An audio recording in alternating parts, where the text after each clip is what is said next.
Navigating transformation and clarity. Welcome to your October 2023 monthly astrology forecast. So, as the leaves change and the energy begins to shift as we head on into fall, we're in for a month of deep transformation, some insightful revelations, and some powerful shifts with the planetary movements. We're going to have a solar eclipse, a lunar eclipse that are going to emphasize themes of balance and material well-being. They're going to be urging us to release what's holding us back and embrace this transformative growth as we move forward. Mercury and the Sun are both going to be in Scorpio, encouraging us to dive deep with our emotions and our thoughts, while Venus in Virgo is going to emphasize practical expressions of love. This month is an invitation to embrace the change, to reflect on your relationships and your values, to embark on a journey of inner exploration. Be open to transformation as the universal energies are here to guide us towards greater clarity and more authenticity. To work to stay adaptable, to be open-minded as you navigate the planetary currents of October. My hope is that having this forecast available ahead of time is going to give you the areas of your life that are going to be most affected and impacted, and have this opportunity to flow and to work with the changes that are occurring in your life. Remember that eclipses, they bring such dramatic shifts, and that there's not an opportunity to go back. They eclipse people, places, and things into our life and out of our life. And so there is no opportunity to go back, and it can sometimes be jarring and confusing. So at this time, my hope is that you will see this as an opportunity, that this eclipse, the eclipses and the eclipse season, they're meant for growth. My hope is that the astrological insights that you gain will empower you to make the most of this transformative month. So stay tuned to the energies and stay in tune to them, and continue to seek alignment with your higher self. If this is your first time here, welcome. And if you're a regular follower, thank you for your support, your thumbs up, your shares, your comments. I invite all of you to join me for my lives on Tuesdays at 6 p.m. Eastern Standard Time, where I'm going to have one time a month for the new moon and another time of the month for the full moon. And in between, I'm going to be offering tarot consultations. I also encourage you to sign up for my email, where I share the latest happenings with links to find everything. And if you're ready for an in-depth reading of your chart, you can schedule a personalized astrological reading at my website, willowgracemystic.com. So welcome. I'm your astrologer, Patricia Tate, and this is your October forecast. All right, welcome, Leo Sun and Leo Rising. So the overall theme is going to be your North Node in Aries in your 9th house. And the 9th house for you is travel. It's connection to other people. It's trying new food. It's taking classes, taking workshops, becoming a teacher. It's also publishing and legal matters. And it's also going to include the South Node down here in your 3rd house of not just neighbors and work-related people, but it's people that are close to home. This is things that you are doing close to home and needing a broader connection further away. So knowing that those two themes and everything else that happens is going to be like spinning around and affecting it as we go. So I want to draw your attention to Venus entering Virgo on October 8th. So as Venus goes into as Venus enters Virgo, Virgo is your 2nd house of cash, property, self-worth. It's how you feel about yourself. It's what you treasure. It's what you value. And it can be people, places, and things that you value. It's not just yourself. And so Venus is the goddess of love. And so the month begins with this planet of love and harmony entering the very pragmatic sign of Virgo. Virgo is structured, detailed, organized. And so expect at this time your relationships, your aesthetics to take on more of a practical tone, things that you value, wanting things that are practical, not just something something frou-frou, but like, can I use it? Am I going to be able to, if I have no use for it, then I'm not going to want it around. And so it's going to be a time that you're going to show your love through acts of service and appreciate the beauty in the simplicity of things. I encourage you also to focus on self-care and attention to the details in all matters of the heart. This is Venus. So as we move forward, on October 14th, on October 14th, we're going to have this potent solar eclipse new moon in the sign of Libra. Libra is the scales. It is balanced. It's about wanting to negotiate things. It's wanting peace. It's wanting harmony. Think of it as also the yoke on the ox that you have on one and somebody else has on another. You cannot do anything unless they do it also. You are like tethered to it. And so this new moon is about bringing this fresh start. Remember, new moons, clean slates, fresh new beginnings, new opportunities. Eclipses eclipse people, places, and things into our lives quickly and out of our lives quickly. And so this one is going to be bringing fresh starts to partnerships, to a balance in our lives. It's an opportunity to leave behind these old relationships. These could be with neighbors, with siblings. These are people that are closer to home with you. These leave behind these old dynamics that you're looking to create more harmonious connections that are closer to home, whether they are with neighbors or places that you visit that are closer to home, like parks or places where you go out and see other people. Set your intentions for equitable collaborations and seek for this inner equilibrium in this area of your life. I want you to think back to 2016. This is such a potent solar eclipse because it's the first one to occur in the sign of Libra since the year 2016. So think about the themes that were going on, and now there's going to be this pick up where we left off, but better. It's going to supercharge the 6-month window that's going to kind of refresh and rewire some relationships in your life. Maybe there's some part of your work that could benefit from a collaborator who can complement your skill set, or with the moon, and we have Mercury. So like Mercury, how you communicate, how you write, how you share information. So with the moon and Mercury there, take this time to write down the qualities and the capabilities of the person that you would like to attract for your work, for your like things that you want to do. Remember that this is a round that's closer to where you live. Now, I want to draw your attention to Chiron. Because the moon opposes Chiron, here we have the moon, and Chiron is in the opposite sign of the direction in which you're supposed to be going. Chiron is also called the wounded healer. Everybody has a wound. So at this time, you're going to have to be using caution. You be very mindful of the type of people that you draw in at this eclipse.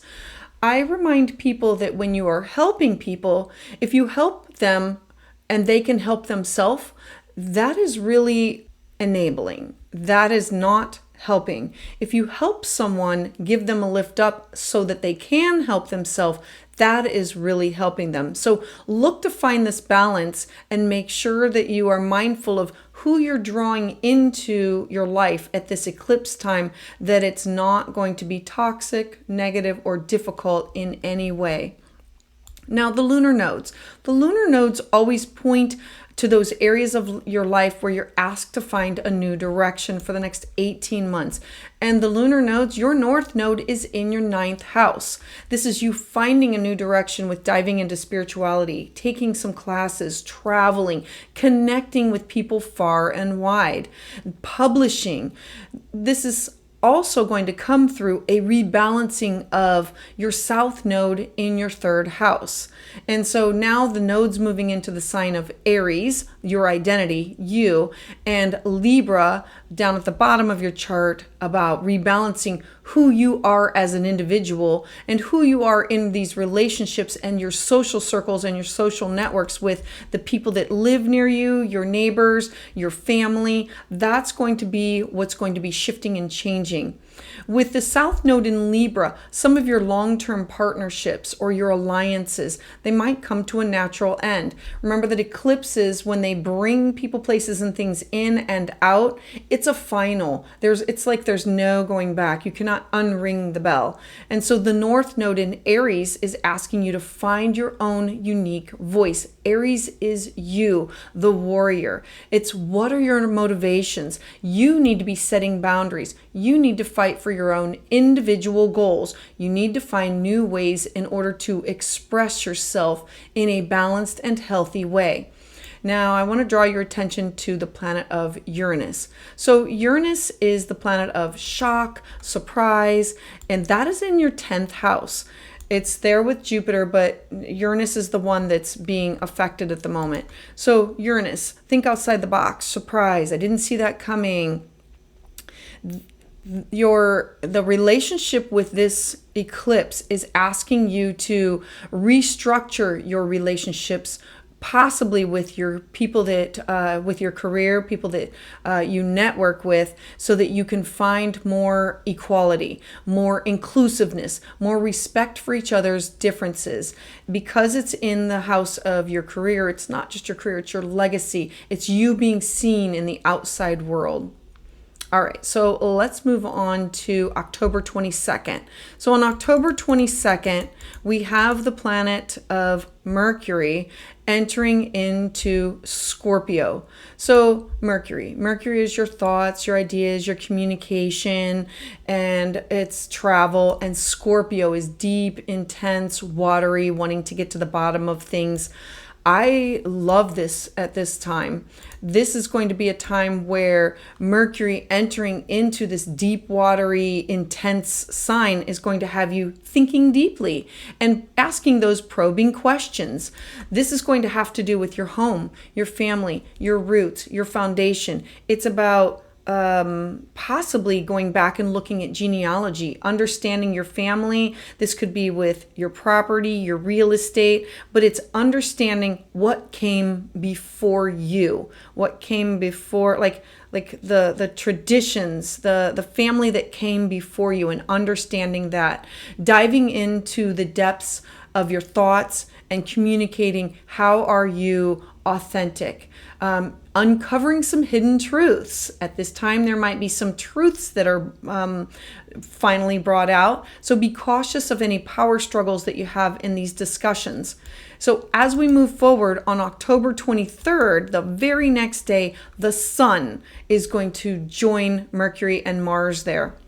So as the sun enters transformative Scorpio, the energy is now going to intensify. This is going to be embracing a period of personal growth, rebirth, shedding old layers. Remember that Scorpio is birth, death, rebirth. It's the planet of transformation. And this is transformation with your home, with your values, your traditions. It's things like your home life, your literal home.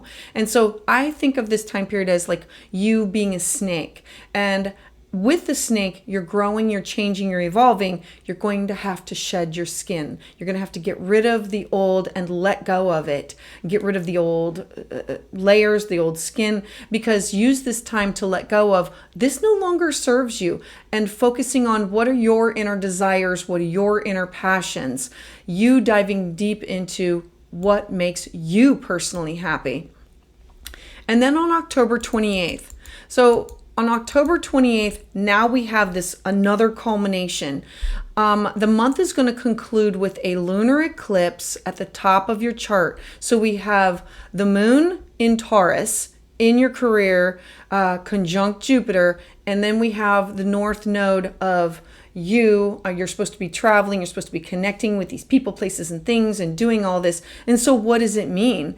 Taurus is solid and stable and reliable. And so this eclipse is saying, hey, it's going to illuminate your values, your finances, your material security. It's going to be a time where you're going to assess your relationship with money, your relationship with your possessions, your self-worth, your career, your job, releasing any attachments to these outdated beliefs that you have, and embracing more grounded sense of abundance. This is the third and final lunar eclipse in the sign of Taurus. So like this is the one that's ending. So you can move on to the Aries, Libra part of your life. And so this is representing your money, your security, your hard work. And this eclipse series, it began rippling across everybody's lives on November 19th, 2021. And so it radically changed, it revamped our economy, but for you, it revamped your personal financial habits for your career and your home for the last 2 years. It literally turned everything upside down and revamped and changed things for you. And so now it's like, I need to be sensual. I need to be stable. I need to be reliable. What do I have at my fingertips? Taurus loves luxury because it's ruled by the sign of Venus. And so the key is, when do you have enough? Do you have enough resources to cover your basics for enjoying the things that you personally enjoy while also having your earthy delights that you want? Because it's conjunct Jupiter, Jupiter is opposite. So here we have Jupiter is opposite of Mars. And Mars is, whenever anything is opposite, this is what is opposing you. It's stopping you from getting to what you want. This conjunction being opposite of Mars with this eclipse is asking you to revisit, what is your approach to your resources? Take personal responsibility for your financial future. What ownership do you have with your career and your home, and not just leaving it up to somebody else? You know what you have to do. Taking ownership of it is the only way to move through this. And so the last 2 years, this is about moving on. This is going to be a major release and a complete ending. So now that you're able to focus on the Aries part of these are the things that I want to do. I want to dive into the spirituality. I want to take this class. I want to take this workshop. I want to teach here. I want to travel here. I want to make these resources available to me. And this is yourself, your values. And it's also, how do I find a balance between the Libra sector of your life? And the Libra sector is your partnership, your boundaries. Are you setting them? Are you paying attention to contracts? Are you paying attention to legal matters? This is not just giving away everything, but saying, I have to own this. I have to pay attention to this. I cannot let somebody else run things for me in order for me to make things happen. It has to be me, you, the owner of. All right, so Leo, I hope that you found this video resource to be helpful for you as you go into this new area of your life and for this transformation. I would love to hear your thoughts in the comments section below.